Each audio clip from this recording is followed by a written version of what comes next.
kami bersiarah ke sana. Kami itu bersiarah loh ya. Jadi laknat kalian yang yang menyebarkan fitnah bahwa kami merusak makam. Itu luar biasa jahatnya, ya.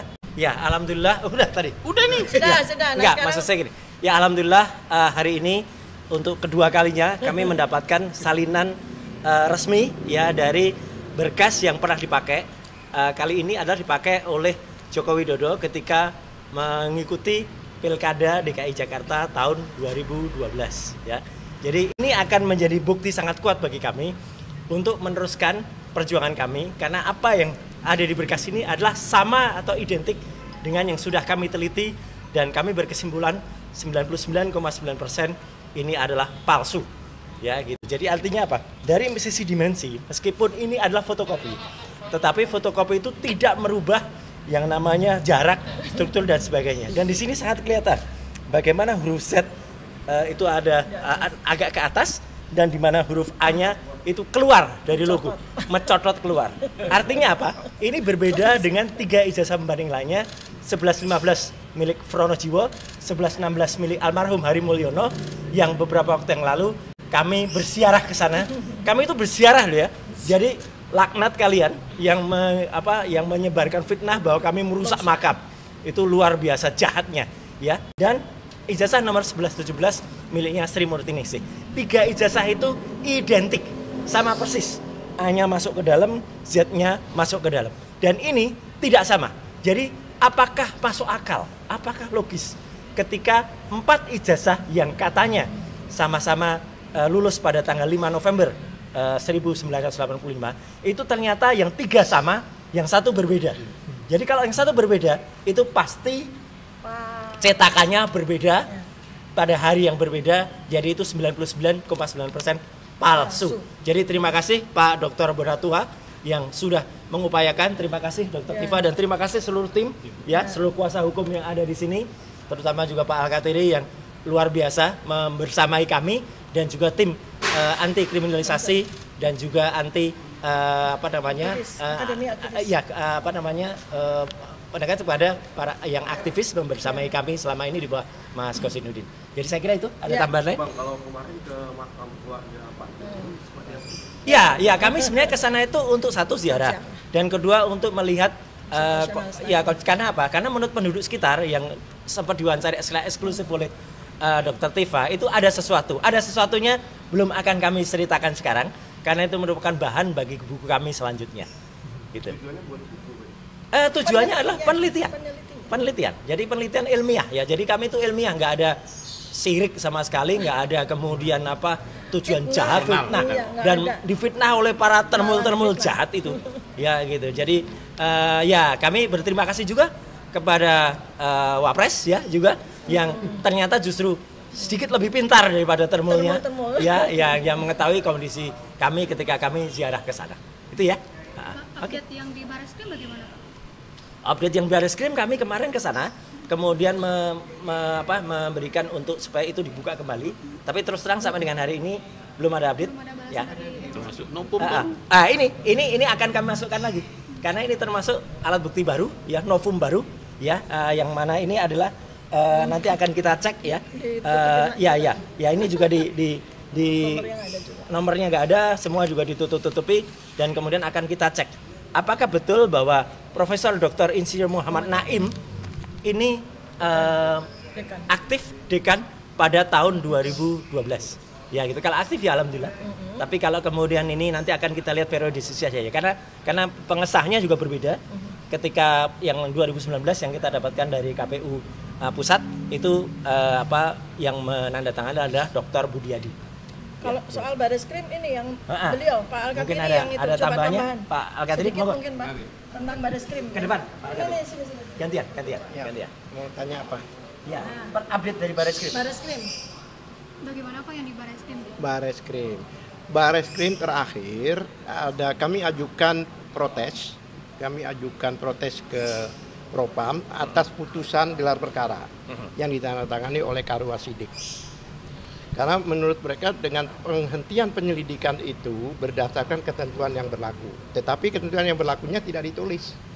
Bahkan alat bukti yang seharusnya alat bukti dibuktikan di pengadilan Padahal yang kita masalahkan di gelar kemarin prosedur dari pemeriksaan laboratorium, ya kan, SOP dan prosedur yang kita masalahkan, bukan masalah itu. Nah, kami protes, pada itu kami ajukan mengajukan ke Propam, oleh Propam dijawab dirujuk ke Wasidik. Kami tolak loh, bagaimana kita melaporkan karo Wasidik, tapi kok ya disuruh proses Wasidik. Apa yang terjadi, akhirnya karena protes kami itu, maka keluarlah surat kedua, bahwa itu sudah dirujuk ke Irwasum, lebih tinggi, ya kan, inspektorat itu yang memang pengawas. Memang begitu mekanisme, walaupun seandainya Kapolri pun, seandainya bersalah, itu juga lapornya ke Propam, ke Wasidik, itu memang bukan artinya tinggi besar, tapi mereka lebih tinggi atau lebih pendek, tidak, ya kan, oleh Irwasum. Lah, suratnya menyatakan bahwa sudah dirujuk ke Irwasum untuk diproses. Kami menunggu, berarti bola panas ini di Irwasum. Nah, di situ mengkonfirmasi bahwa keputusan kemarin menghentikan penyelidikan itu berarti ditinjau kembali oleh kepolisian. Kami berterima kasih bahwa kepolisian insya Allah lebih profesional, ya kan, sesuai dengan keinginan Presiden ada reformasi kepolisian. Seperti itu. Jadi posisi bola sekarang di tangan Irwasum, kami mengajukan permohonan untuk audiensi untuk dibuka kembali. Ya begitulah kalau di Baris Krim. Bapak mungkin boleh ditunjukkan ke ya, sekali lagi ini tadi hasil. Jadi ini lebih dari kemenangan Irak terhadap Indonesia ya. Kalau Irak Indonesia tuh 0-1, kalau ini sudah 2-0. Ya, kita tunggu nanti dari KPU, kami masih menunggu untuk untuk berkas yang tahun 2014 Ya, dan juga dari Solo. Nah, Solo ini menarik karena itu agak jauh tahunnya, karena Solo itu baru tahun 2010. Ya gitu. 2005 dan 2010. Jadi tim kami serempak semuanya bergerak, ya gitu. Jadi ada yang sudah masuk, ada yang sudah dapat, ada yang oke. Menambahkan ya. Iya, silakan Pak Munarman. Jadi kita kan sudah dapat dari KPU kemarin ya, tanggal 2 itu. Tapi kita kan kurang puas. Nah, meskipun salinan ijazah dari KPU sudah, kita juga meminta ke Andri. Karena Andri itu sudah ijazah seperti ini seharusnya sudah posisi statis ya. Dan harus diserahkan ke Andri. Tujuannya apa? Supaya memverifikasi bahwa data yang di Andri dan di KPU RI itu sama. Ya. Jadi nanti siang kami jam 2 akan sidang pertama kali di Komisi Informasi ya. Sidang pertama kali ini perdana tentang ijazah. Saya mohon dukungan publik dan pers ya. Kita nanti ke Komisi Informasi Pusat ya untuk mempertanyakan arsip-arsip ijazah mantan Presiden Republik Indonesia ke-7 mengapa tidak diberikan oleh Andri yang seharusnya barang itu ada di sana. Kenapa? KPU tidak memiliki fungsi kearsipan. Apa akibatnya kalau dia tidak memiliki fungsi kearsipan? Anggaran tidak ada di dia untuk anti rayap, untuk brankas, untuk supaya ruangannya safety dokumen-dokumen. Ini akan bahaya kalau nanti ternyata itu hilang. Lantas ke lembaga kearsipan apa fungsinya? Seperti itu. Jadi mohon kita nanti didukung publik, mendukung kita untuk memintakan ini ke Andri. Terima kasih. Kalau petitumnya apa sih Pak? Kalau enggak goalsnya petitumnya kita memaksa supaya Andri melakukan upaya paksa sesuai Undang-Undang Kearsipan terhadap KPU. Kan kita jujur ya, kita ada sedikit misling ya. Kita tiba-tiba dikasih dokumen. Ini mungkin prosesnya karena kita publik, tapi kalau begitu yang meminta adalah Andri, pasti Andri akan melakukan verifikasi validasi terhadap dokumen ini. Termasuk usianya yang dikasih ini kayaknya dokumen lama kok begini kan begitu kan. Itu pasti nanti Andri melakukan sejumlah penyelidikan untuk menerima arsip begitu saja. Seperti itu. kalau Andri sejauh ini emang nggak punya arsip atau seperti apa? Nah, ini uniknya arsip Andri tidak mengaku punya dokumen itu. Padahal itu presiden loh. 2014 harusnya dia punya. Sedangkan kemarin aja wakil Pak Hatta aja ada ya. Iya. Bayangkan arsip yang begitu lama ada.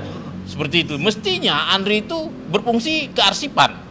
menyimpan itu, dan setiap publik kita ini ketika rindu melihat ijazah mantan presiden kita tinggal datang ke sana dan meminta. Seperti itu, Bang. Ketika ada sesuatu yang tidak benar, kita suarakan. Ya bagaimana sih mau terangin dia sedungu ini? Ini manusia pecundang yang sangat merugikan bangsa kita ini. Saatnya jadi member eksklusif di channel YouTube Official iNews. Tantang lagi para tambah sumpah di atas Al-Quran. Dia pengen masuk TV. Konten premium yang tidak tayang di TV. Live interaction. Halo pemirsa iNews, ini baru selesai. Emoji dan badge spesial. Reakses konten pilihan. Klik YouTube Official iNews. Join member hanya Rp10.000 per bulan.